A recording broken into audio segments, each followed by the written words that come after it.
गांव में संपत कप्ता नाम के दो चोर रहते थे, जो दूसरे गांव में जाकर चोरियां करते थे, लेकिन अपने गांव में बहुत शरीफ बनकर रहते। एक दिन वो घने पेड़ के नीचे आराम कर रहे थे कि तभी पालमपुर गांव के हरिया और बंसी उस पेड़ के पास आकर एक दूसरे से बातें करने लगे। अरे बंसी भैया, सुना है कल मुखिया जी की बेटी की बारात शहर से आ रही है, क्या तुम्हारे पास दावत आई है क्या? हाँ हाँ हरिया भैया, मेरे घर तो आई है, तुम्हारे घर पर आई है क्या? अरे कल खुद मुखिया जी मेरे घर पर आए थे और मुझे पूरे परिवार सहित दावत कहकर गए। सुना है मुखिया जी अपनी बेटी की शादी बहुत धूमधाम से कर रहे हैं, कल 21 तरह के पकवान बनेंगे खाने में। मैंने भी कुछ ऐसा ही सुना है। हरिया भैया, मेरे तो मुंह में अभी से सोच सोच कर पानी आ रहा है। अरे मैं तो आज शाम से खाना ही नहीं खाऊंगा, ज्यादा भूख लगेगी तो पूरे 21 पकवान ही पेट भर कर खा लूंगा। हाँ। अरे बंसी भैया, भावनाओं में बहकर कहीं ज्यादा मत खा लेना, वरना पेट खराब हो जाएगा। क्या फायदा पूरे 21 पकवान के स्वाद के चक्कर में तुम्हें 21 दिन भूखा रहना पड़े। बात तो तुम बिल्कुल सही कह रहे हो हरिया भैया। वैसे कुछ भी कहो, आसपास किसी भी गांव में आज तक ऐसी शादी का इंतजाम नहीं किया गया जैसा कल मुखिया जी अपनी बेटी की शादी का कर रहे हैं। अरे भाई, लड़का कलेक्टर है, मुखिया जी ने इस शादी के लिए अपनी पूरी 10 बीघा जमीन बेची है और वो सारा पैसा शादी में ही खर्च कर देंगे। चलो हरिया भैया, अभी से तैयारियों में जुट जाते हैं। बंसी भैया, मुखिया जी के साफ साफ आदेश है कि समारोह में अच्छे और ढंग के कपड़े पहनकर आने, नहीं तो उनकी नाक कट जाएगी। इसीलिए कल हम दोनों को अच्छे कपड़े पहनने हैं। सही कहा तुमने, मैंने तो पहले से ही शहर से अपने लिए एक कोट पैंट सिलवा लिया था। चलो अब चलते हैं। इतना कहकर वह दोनों वहाँ से चले गए। उनकी बात सुनकर संपत और कप्ता, जो कि पेड़ के पीछे उन दोनों की बातें चुपके चुपके से सुन रहे थे, उनकी आंखों में चमक आ गई। सुना कप्ता, पालमपुर गांव के मुखिया की बेटी की शादी कलेक्टर से हो रही है। इस गांव का नाम सुना सुना सा लगता है। अरे बेवकूफ, ये वही गांव है जहां पर कुछ महीनों पहले हमने जमींदार की बेटी के दहेज के आभूषण चुराए थे, जो शहर में बहुत महंगे बिके थे। याद आ गया, और तुमने उन पैसों में बेईमानी कर ली थी और मुझे मेरे हिस्से से कम पैसे दिए थे। याद आ गया। अबे मेहनत भी तो मैंने सबसे ज्यादा की थी, तूने क्या किया था? हैं? सिर्फ बारात में खड़े होकर अंग्रेजी में लोगों से बस हाय हेलो कर रहा था तू तो। तुम तो कुछ कर ही नहीं रहे थे, हैं? गांव की लड़कियों से नैन मटक्का कौन कर रहा था भाई? अगर मैं चेतावनी नहीं देता तो तुम उसी वक्त रंगे हाथों पकड़े जाते, और साथ में मैं भी। हाँ। अबे वो सब छोड़, कल उसी गांव की मुखिया की शादी है। सही कहा तूने संपत, इसका मतलब मुखिया ने खूब दान दहेज का प्रबंध भी किया होगा। अरे जब 21 तरह के पकवान खाने में बनवा रहा है तो बेटी के लिए सोने के आभूषण कितने महंगे महंगे बनवाए होंगे, हैं? हमें किसी भी कीमत पर उन आभूषणों को चुराना होगा, समझा? लेकिन कैसे, अगर हम दोनों पहचान में आ गए तो? ये तूने सुना नहीं, वो दोनों बेवकूफ क्या बोल रहे थे कि शादी में अच्छे से अच्छे कपड़े पहनकर आना है। अबे हम दोनों के पास अच्छे कपड़ों की कोई कमी है क्या बे? बढ़िया सा ब्रांडेड कोट पहनकर चलेंगे, कोई शक नहीं कर पाएगा, समझा क्या? और मौका देखकर मुखिया की बेटी के आभूषण वहाँ से लेकर चंपत हो जाएंगे। चलो गांव चलकर अभी से तैयारियां करना शुरू कर देते हैं। लेकिन हमें बहुत होशियारी से काम लेना होगा संपत भैया, क्योंकि हम दोनों कुछ महीने पहले ही उस गांव में चोरी करके आए हैं। अबे कुछ नहीं होगा, सबसे पहले तो अभी हम दोनों अपने गाँव चलते हैं। पूरे 1 महीने से हम दोनों गाँव में नहीं गए। सारे गाँव वाले समझते हैं कि हम दोनों शहर में कोई बहुत बड़ा बिजनेस करते हैं। कपड़े तो पहन ले। ये बात तो मैं भूल ही गया। चिंता मत कर कप्ता, हम दोनों ने अब तक न जाने कितने गांव और शहर में चोरियां की हैं। आज तक हम दोनों पकड़ में नहीं आए। अरे पकड़ना तो बहुत दूर की बात है, आज तक हम दोनों की थाने में तस्वीर भी नहीं लगी। इतना बोलकर संपत जोर जोर से हंसने लगा। हम दोनों ने अपने बैग में से शहर के कपड़े निकाल कर पहन लिए और अपनी मोटरसाइकिल स्टार्ट करके अपने गांव पहुंच गए। वह दोनों अपने गांव पहुंचे ही थे कि तभी गांव के 2 व्यक्ति घसीटा और बल्ली ने उन दोनों को घेर लिया। कैसे हो संपत भैया? मैं तो ठीक हूँ घसीटा, तू बता, अब तो तेरी पत्नी तुझे घसीट घसीट कर नहीं मारती ना?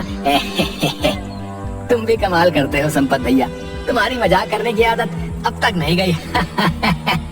क्या करें घसीटा, तुझे देखकर ही मजाक करने का मन होने लगता है। तेरी शकल ही कुछ ऐसी है यार।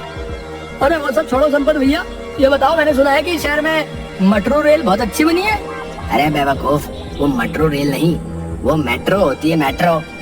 अरे हमारे लिए तो मेट्रो और मेट्रो क्या फर्क है भैया, हैं? अच्छा संपत भैया, मैंने सुना है मेट्रो रेल में बहुत सुंदर सुंदर कन्याएं भी नृत्य करती हैं भैया। हाँ बल्ली, शहर के लोग थोड़े खुले मिजाज के होते हैं। अरे संपत भैया, कभी हमें भी ले चलो ना अपने साथ एक बार शहर। हम भी एक बार अपनी आंखों से मेट्रो रेल का नजारा कर लेंगे और इसी बहाने अमिताभ बच्चन जी का घर भी देख लेंगे। अबे बेवकूफ आदमी, मेट्रो ट्रेन दिल्ली में है और अमिताभ बच्चन का घर मुंबई में है। ये क्या बात कर रहे हैं संपत भैया? हम तो पिक्चर में देखे थे कि अमिताभ बच्चन मेट्रो रेल में सवार होकर अपने घर जाता है। अरे वो पिक्चर होती है बेवकूफ, अब मैं तुझे कैसे समझाऊं? तो यहाँ से निकल ले, नहीं तो ये दोनों उल्टी सीधी बातें करके हमारा दिमाग खराब कर देंगे। ठीक है बल्ली और घसीटा, हम दोनों चलते हैं। अगली बार हम तुम दोनों को अपने साथ शहर जरूर ले जाएंगे हैं और तुम्हें मेट्रो रेल जरूर दिखाएंगे हैं। इतना कहकर संपत और कप्ता वहाँ से चले गए। कप्ता संपत के घर के नजदीक जाकर बोला, 1 घंटे बाद मैं आपको आपके घर पर बुलाने आ जाऊंगा, तैयार है ना? क्यों, तू घर के अंदर नहीं आएगा क्या? अबे मुझे पागल कुत्ते ने काटा क्या जो मैं तेरे घर पर आऊंगा? तेरी पत्नी कम सीआईडी ज्यादा लगती है यार।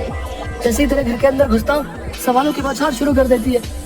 मुझे तो समझ में नहीं आता संपत की तो अपनी पत्नी को झेलता कैसे? ये धीरे बोल कप्ता है, धीरे बोल, केस ने अगर सुन लिया ना तो वो मेरी बैंड बजा देगी यार। कप्ता हंसते हुए वहाँ से चला गया।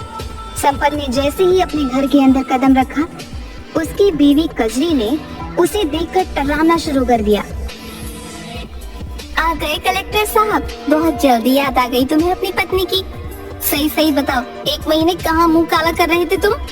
कजरी, मुझे आए हुए अभी 5 मिनट भी नहीं हुए कि तुमने टर टर करना शुरू कर दिया।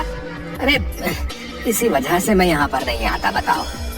तो और क्या करूं, तुम्हारी आरती करूं? कितनी बार कहा है तुमसे कि मुझे भी शहर ले चलो, लेकिन नहीं, मुझे ले जाने के नाम पर तुम्हारी नानी मर जाती है। अरे उन्हें तो मरे हुए सालों हो गए। मैं तुम्हारी एक नहीं सुनूंगी। इस बार मैं तुम्हें तुम्हारे दोस्त के साथ अकेले नहीं जाने दूंगी। मैं भी तुम्हारे साथ शहर चलूंगी। गांव वाले मुझसे तरह तरह के सवाल करते हैं, क्या क्या तुम्हारे पति शहर में ऐसा कौन सा बिजनेस करते हैं? कितनी बार कहा है तुमसे कि शहर में हमारा कपड़ों का व्यापार है, अच्छा खासा मकान है। तो उस मकान की एक फोटो ही दिखा दो पतिदेव। आज तक तुमने तो उसकी एक तस्वीर तक नहीं दिखाई। मुझे तो लगता है तुम जरूर कुछ उल्टा सीधा काम करते हो शहर जाकर। बकवास बंद कर कजरी, कुछ देर बाद मैं यहाँ से चला जाऊंगा। अच्छा ये बताओ, शहर से मैंने जो तुमसे चांदी के छल्ले मंगवाए थे वो लाए क्या? जब देखो चांदी के छल्ले, चांदी के छल्ले। अरे पिछली बार ही तो तुझे लाकर दिए थे, वो कहाँ गए? वो सब मुझे नहीं मालूम, वो मुझसे खो गए। अब मुझे दूसरे चाहिए। मुझे क्या पागल समझ रखा है कजरी? सीधे सीधे ये क्यों नहीं कहती कि जो मैं शहर से तेरे लिए चांदी के छल्ले लाता हूँ तू वो अपने घर वालों को दे आती है? खबरदार जो अपनी जुबान से मेरे घर वालों का नाम लिया। नहीं तो क्या कर लेगी तू? अभी और इसी वक्त अपने भाइयों को बुलवाकर तुम्हारा मुंह लाल करवा दूंगी। मत भूलो 6 भाई हैं। पिछली बार की मार याद है ना, कैसे उन्होंने तुम्हें मार मार कर तुम्हारा मुंह सुजा दिया था? मेरा दोस्त कप्ता बिल्कुल सही कहता है। पता नहीं मैं तेरे जैसी औरत को कैसे झेल रहा हूँ भाई। खबरदार जो तुमने उस कलमुही करम जले दोस्त का मेरे सामने नाम लिया, निठल्ला कहीं का। उसकी तो आंखों में ही छिछोरापन झलकता है, छिछोरा कहीं का। बस कर कजरी, अब मेरा और ज्यादा दिमाग खराब मत कर। पति थका हारा आया है, पानी को तो तूने पूछा नहीं, उल्टा भाइयों से पिटवाने की धमकी देने लगी। जा जाकर मेरे लिए 1 गिलास पानी लेकर आ। संपत की बात सुनकर कजरी पैर पटकती हुई वहाँ से चली गई। थोड़ी ही देर बाद कप्ता संपत को बुलाने आ गया और दोनों पालमपुर गांव चले गए। अगले ही दिन बड़ी चालाकी से संपत और कप्ता शहर से आई बारात में शामिल हो गए। संपत आहिस्ता से कप्ता से बोला, बहुत होशियारी से काम लेना कप्ता, और हाँ, ओवर एक्टिंग करने की बिल्कुल भी जरूरत नहीं है। याद है ना पिछली बार तेरी ओवर एक्टिंग की वजह से हम दोनों फंसते फंसते बचे थे। चिंता मत करो संपत भैया, इस बार ओवर एक्टिंग बिल्कुल नहीं करूंगा। इस बार ऐसी एक्टिंग करूंगा कि यहाँ से चोरी करने के बाद हम दोनों सीधे मुंबई जाएंगे। और मुंबई में जाकर क्या करेंगे? अरे फिर फिल्मों में काम करेंगे और क्या। ये बकवास बंद कर कप्ता और काम पर ध्यान दे। मैं जरा इधर उधर देख कर आता हूँ कि मुखिया ने गहने कहाँ पर रखे होंगे। चल काम पर लग। इतना कहकर संपत वहाँ से चला गया। और कप्ता बारातियों में शामिल होकर बाराती होने की एक्टिंग करने लगा। तभी वहाँ पर मुखिया बारातियों का हाथ जोड़कर स्वागत करने लगे, मगर जैसे ही मुखिया की नजर कप्ता पर पड़ी, मुखिया कुछ सोचता हुआ बोला, आप तो इस गांव के नहीं लगते। अरे मैं भला इस गांव का कहाँ से लगूंगा, मैं तो बाराती हूँ। अब माफ कीजिएगा, एक पल के लिए मुझे ऐसा लगा जैसे मैंने आपको कहीं देखा है। जरूर देखा होगा, मेरी तस्वीरें अखबारों में छपती रहती हैं। वैसे क्या व्यापार करते हैं आप? मेरा कपड़ों का बहुत बड़ा व्यापार है और देश विदेश तक फैला हुआ है। प्रेस वाले, मीडिया वाले मेरी फैक्ट्री के बनाए हुए कपड़ों की तस्वीरें लेने आते रहते हैं और जबरदस्ती मेरे भी पीछे पड़ जाते हैं। मजबूरन मुझे भी एक आध फोटो खिंचानी पड़ती है और वो फोटो अखबार में छाप देते हैं। ऐसे ही कोई तस्वीर आपने अखबार में देख ली होगी। कप्ता की बात सुनकर मुखिया सोच में पड़ गया। तभी वहाँ संपत आ गया। संपत को देखते हुए मुखिया बोला, क्या आप बाराती हैं? जी मैं भी बाराती में से हूँ। क्या आपको कोई शक है? जी मैं तो बस ऐसे ही पूछ रहा था। क्या आपके गांव में बारातियों से ये सब पूछने का रिवाज है? हैं? मैं देख रहा था कि आप मेरे दोस्त से भी कुछ पूछ रहे थे। अरे आप तो बुरा मान गए। आपका दोस्त मुझे बता रहा था कि इनकी तस्वीर अखबारों में छपती रहती है। मुखिया की बात सुनकर संपत कप्ता को घूरने लगा। हाँ, हम दोनों का बहुत बड़ा पार्टनरशिप में कपड़ों का काम है। इतना कहकर संपत कप्ता का हाथ पकड़कर आगे बढ़ गया। क्या जरूरत थी इतनी लंबी लंबी डींगे हाँकने की? संपत भाई, मुझे कुछ ठीक नहीं लग रहा। मुझे लगता है कि हम दोनों को वापस चलना चाहिए। मुखिया ने किसी से कोई सवाल नहीं पूछा, सिर्फ उसने मेरी तरफ आकर ही मुझसे सवाल किया। मुझे लग रहा है कि मुखिया हम दोनों को पहचान तो नहीं गया। अबे दोनों यहाँ पर बारातियों में शामिल होकर खाना खाने के लिए नहीं आए, चोरी करने के लिए आए। मैंने पता लगा लिया कि मुखिया ने गहने कहाँ पर रखे। इस वक्त वहाँ पर कोई भी नहीं है। चल मेरे साथ जल्दी से। संपत और कप्ता लोगों की नजरों से बचते हुए मुखिया के उस कमरे में पहुंच गए जहां पर सोने के आभूषण रखे हुए थे। जल्दी से अपनी जेब से अपनी चोरी वाली अपनी बढ़िया पॉलिथीन निकाल और गहने उसमें रख ले। संपत की बात सुनकर कप्ता सोच में पड़ गया। अरे क्या सोच रहा है तू? इससे अच्छा मौका फिर नहीं मिलेगा। ये गहने लाखों रुपए के हैं। मुझे कुछ ठीक नहीं लग रहा है संपत भाई। लाखों के आभूषण ऐसे ही रखे हुए हैं, दरवाजा भी खुला हुआ है, पूरा घर लोगों से खचाखच भरा हुआ है। कुछ तो गड़बड़ है।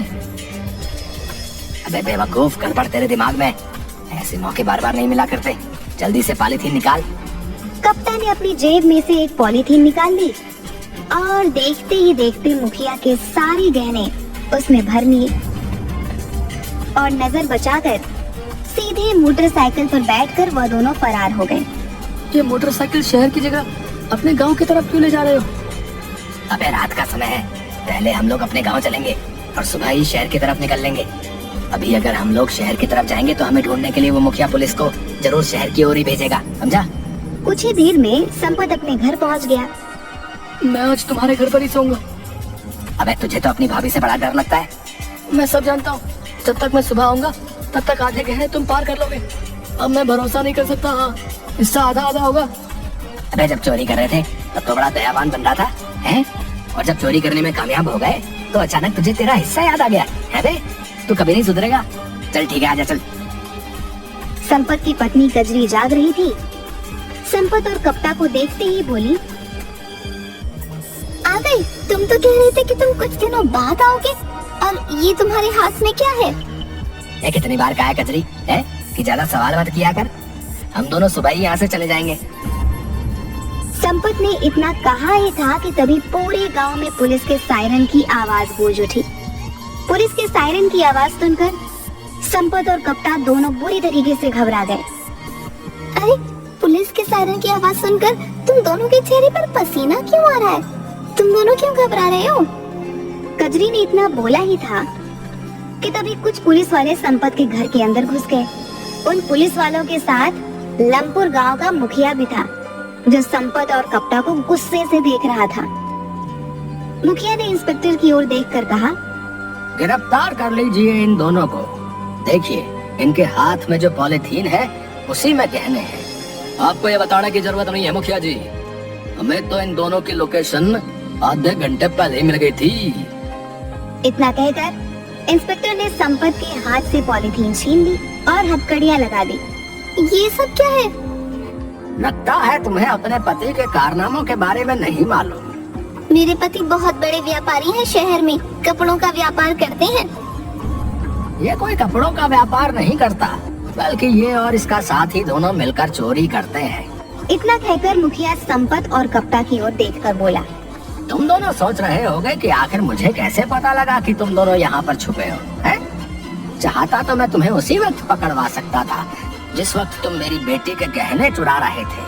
अरे हम तो तुम्हारा कल से ही गांव में आने का इंतजार कर रहे थे, समझे बेटा? क्या मतलब? पिछली बार तुमने जो जमींदार के घर पर चोरी की थी ना, हम तब से ही तुम लोगों के ऊपर नजर रखे हुए थे।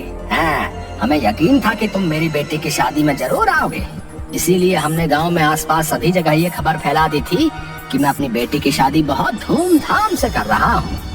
मुझे पता था कि तुम मेरी बेटी के गहने जरूर चुराने आओगे, इसलिए मैंने पहले से ही इंस्पेक्टर की मदद से गहनों में जीपीएस ट्रांसमीटर लगवा दिया था। तुमने जैसे ही गहने चुराए हमें पता लग गया, लेकिन हम सब देखना चाहते थे कि आखिर तुम दोनों हो कौन और रहते कहाँ हो। हमें माफ कर दीजिए, हम आइंदा कभी चोरी नहीं करेंगे। वो तो तुम वैसे ही नहीं करोगे, क्योंकि जेल में तुम कोई चोरी कर ही नहीं पाओगे। इंस्पेक्टर ने संपत और कप्ता को गिरफ्तार करके जेल में भेज दिया। अगले दिन संपत और कप्ता की सारी हकीकत सारे गांव में पता चल गई कि वे दोनों शहर में बिजनेस नहीं बल्कि चोरियां किया करते थे।